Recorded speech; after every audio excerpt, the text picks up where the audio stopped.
Yan. Hi YouTube user. I know you did not popular my face. By the way, first of all, I would like to introduce myself. I'm Ariel Omila. I'm a Filipino and I'm here in Malaysia to work here as a mechanic. Before I start, I want to share you a short story for my background as mechanic and why I'm here in Malaysia. I start this kind of work on 1999. I was 20 years old on that time. I start as helper mechanic. After 1 year of my work, every day I feel dirty. Every time I look myself, I feel embarrassed to the people surround me. So that's why I decided to stop this kind of work in 2002. After 1 year I stopped. I searched another work and I applied a one food company in the Philippines and I qualified as production staff. And then after 1 year, company needs machine operator and then I qualified because of my background as mechanic on 1999 to 2002. After 4 years I worked on that company as machine operator. I did not feel happy. And one day I searched for another work and exactly they have employer came from Asia needs a construction worker to work here in Malaysia. I tried to apply and I qualified because of my background as mechanic on 1999 to 2002. That is my short story why I'm here in Malaysia. My contract here is 2 years and now I'm already 20 months. My contract here 4 months remaining. My contract here is already finished and I go back to the Philippines. Okay, let's start. In my lift, I have automatic transmission. Now, I show you on how to change the disc of this automatic transmission. And I show also on how to install the disc of this automatic transmission.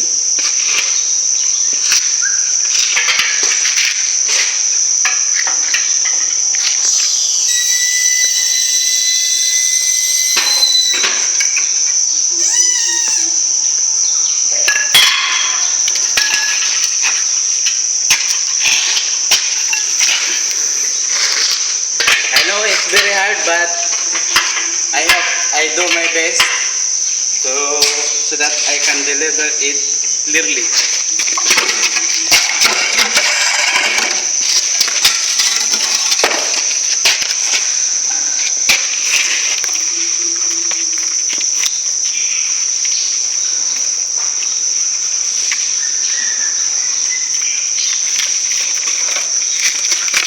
Okay, here we go. In automatic transmission, there is a planetary gear. Let's disconnect the planetary gear. This is a planetary gear. Okay. And before I start to open this automatic transmission, I would like to see you the tools that I can use this automatic transmission.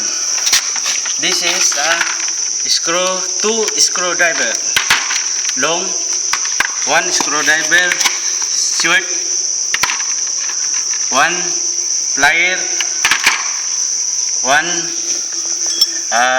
socket holder, one socket extension long, one socket extension short,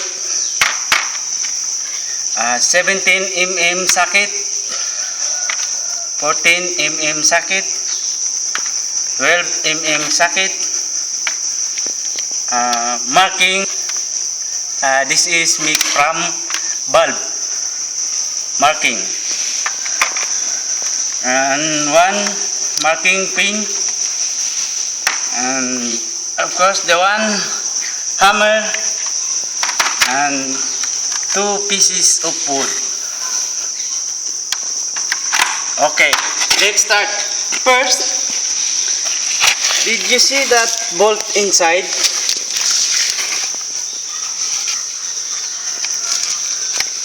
Did you see that? That is a 17 mm bolt. Okay, now we can disconnect the 17 mm bolt.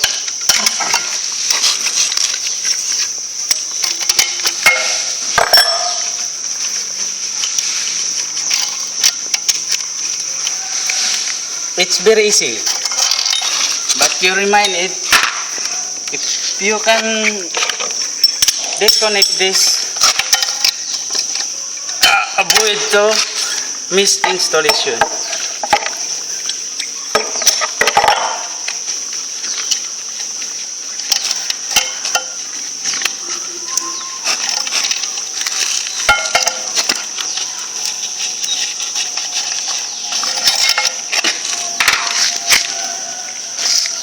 And the second one is, did you see that bolt? 1, 2, 3, 4 bolt. That is a 14 mm bolt.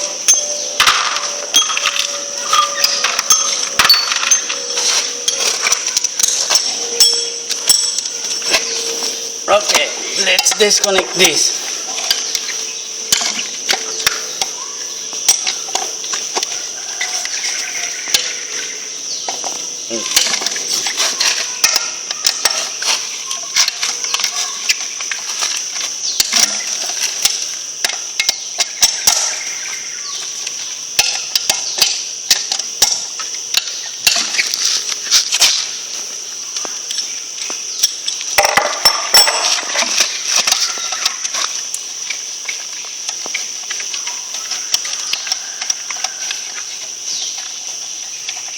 I know if you look at this transmission,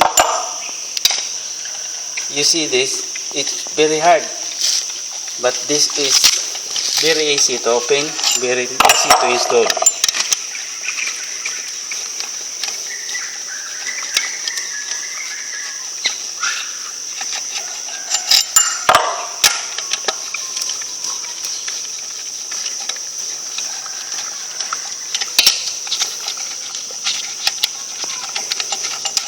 Okay. Now you can open this cover, and of course be careful not to damage this item. If you open this, did you see this area? This is the open, and how to open this. You strike this with wood, not a hammer, because it's very dangerous.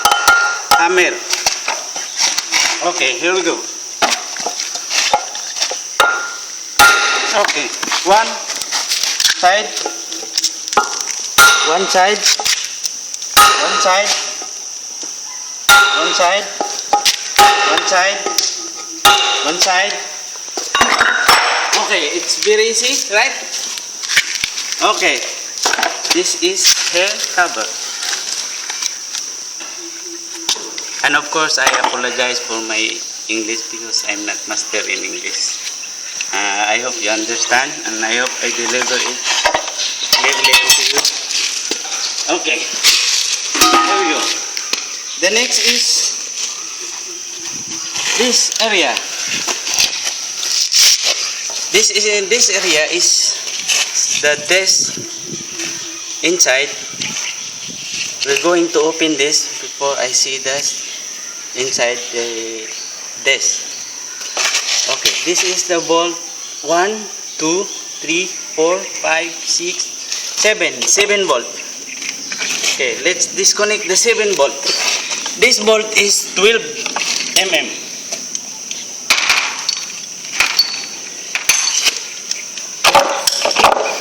Okay.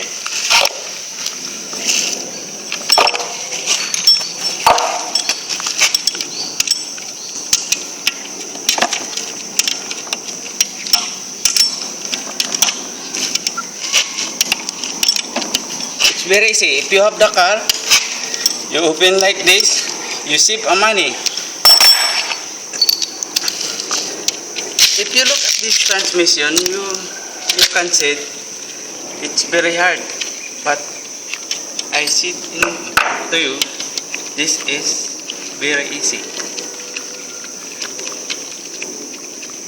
The automatic transmission, most of the damage is the disc.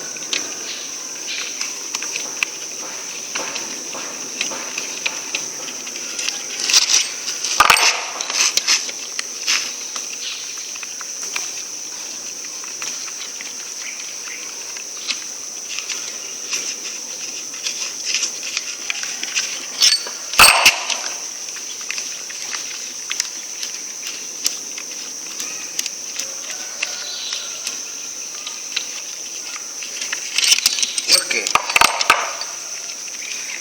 5.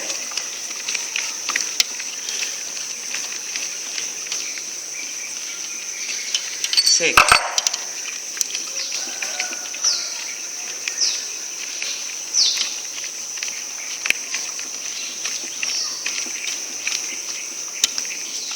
7. Okay. Disconnect the 7 volt. Okay, wait a minute.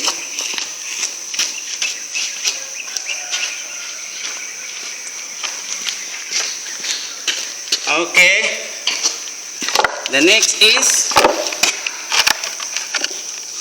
if you open this area, please marking this area so that you can install it easy. Now, this is a marking. If you have disconnect this, you make to marking this slightly. 1, 2. Okay. Yeah. This is the marking. Did you see that? 1, 2. Marking. Okay. Let's start to open.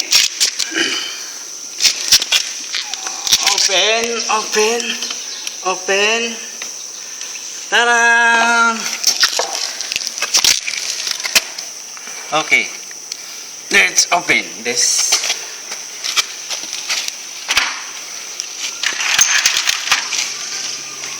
And the next is, this is, here we go. Did you see that? Inside that, there is a disc. Inside. Okay. This is the gear disc. Did you see that? Did you see this? That is the disc. Now we're going to disconnect that disc. This is a screwdriver. First you disconnect is the pin. It's very easy, but be careful. Be careful to disconnect this pin.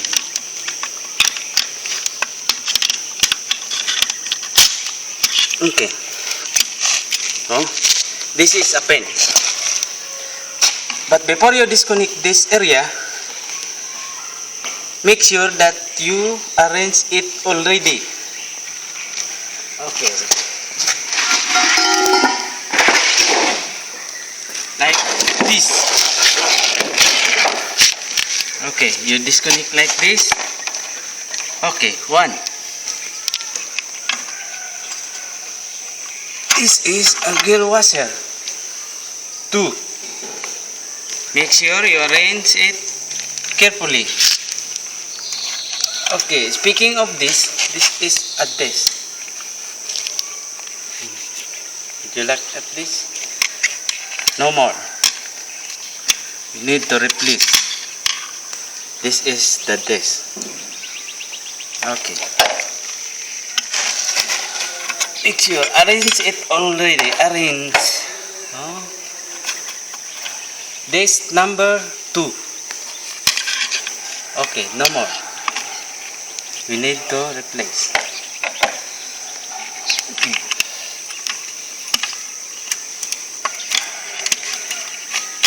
It's very easy. See? This is the desk number 3. Okay.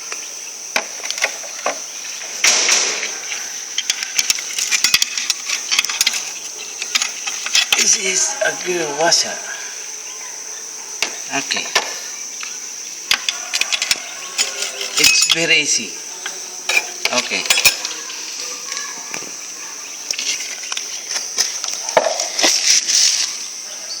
Okay, now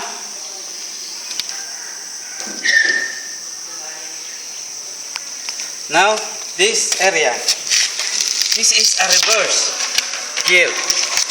Now we're going to open this. In this gear, there is a desk on that side, on this area. We need to open this. Same. If you open this, you arrange it carefully so that you can install carefully. Don't miss installation like this. One pin,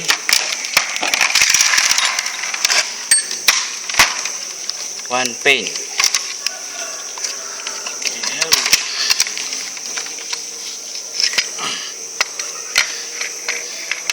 This is a gear. One.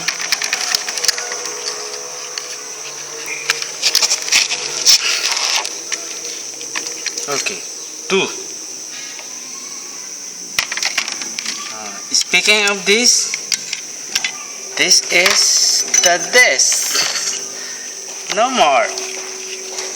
You need to replace this.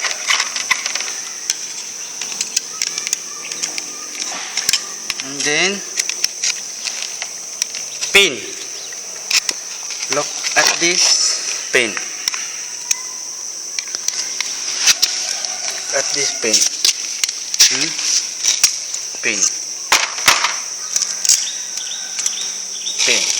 Okay. Make sure you arrange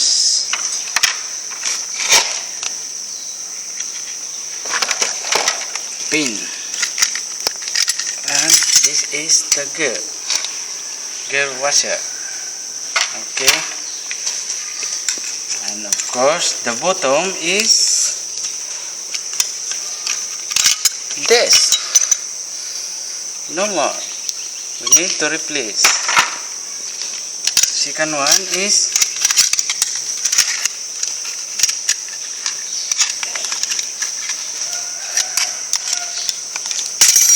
gear.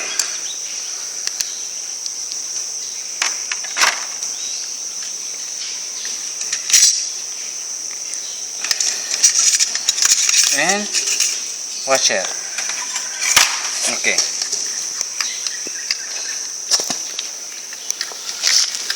Make sure you arrange very carefully. Okay. This is the desk.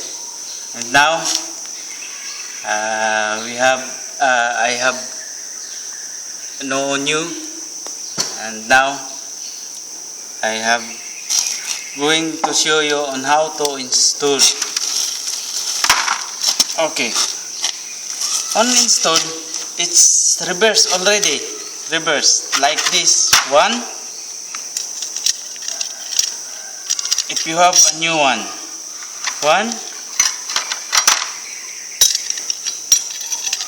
2, 3,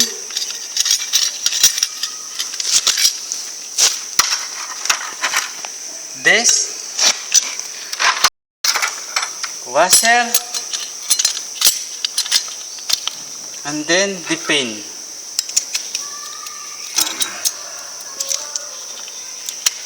Okay, and then this, then the gear, then the pin. It's very easy.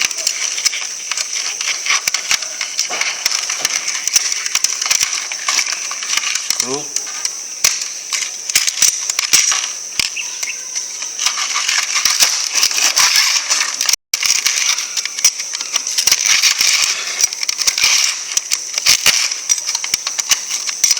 Okay. Stool. Okay, right? I'm going to install like this. Right? Like this. Like this. Okay.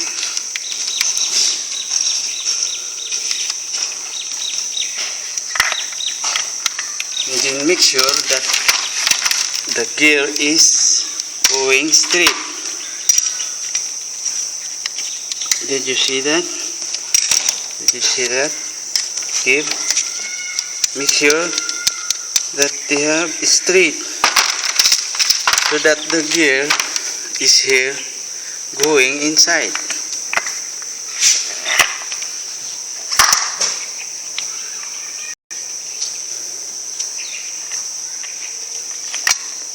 Okay. Okay. Oh.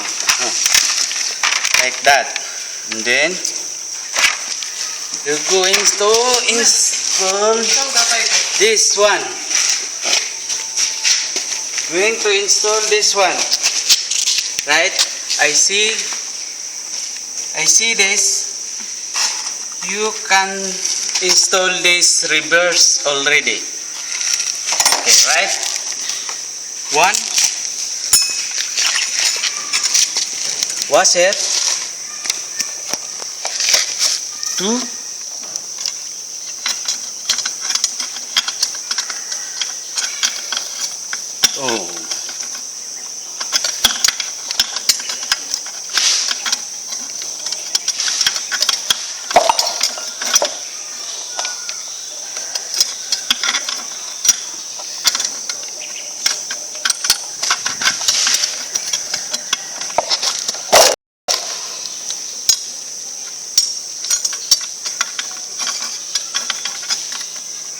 okay, here we go. Two, this, and then three,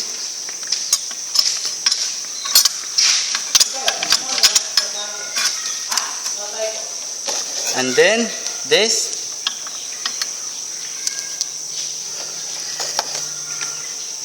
four, then this, then five,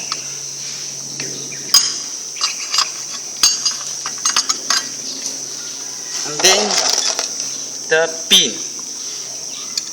Okay, here we go, here we go, here we go, here we go.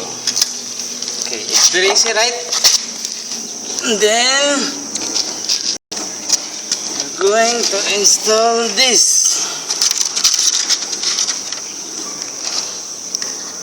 And of course, it's very careful. You look at this, you make sure here is straight, going straight, going straight, going straight, right? Okay, going straight, and make sure the pin is going inside. Okay, there we go.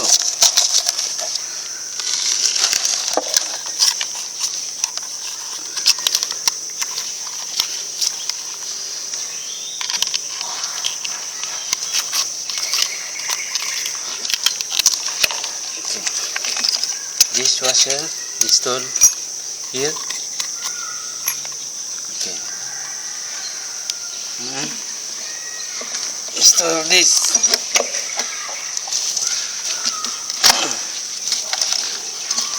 Okay.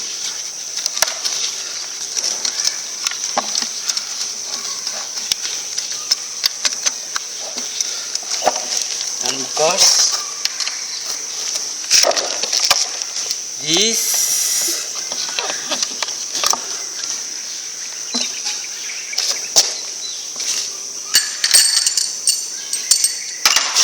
and of course, did you see the marking? Okay, that is the marking. That is the marking. That is the purpose of the marking. You can install easy.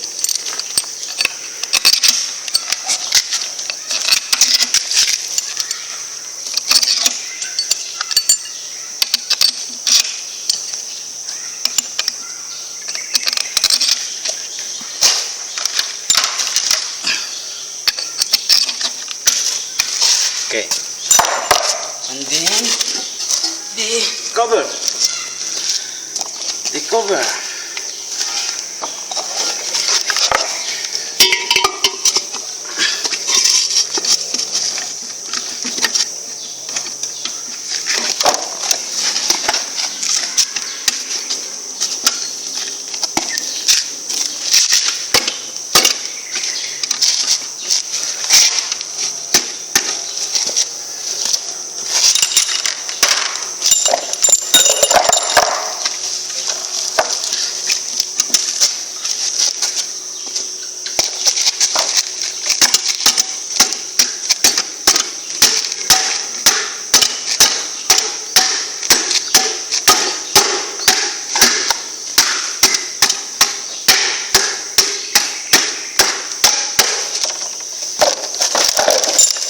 Okay, there we go.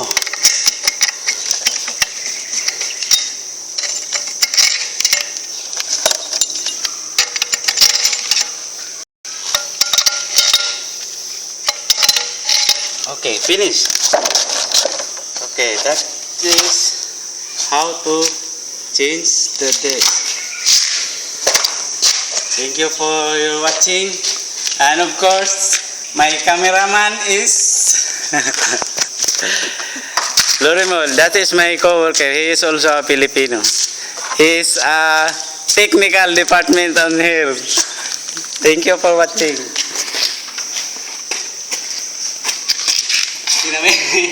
Langor at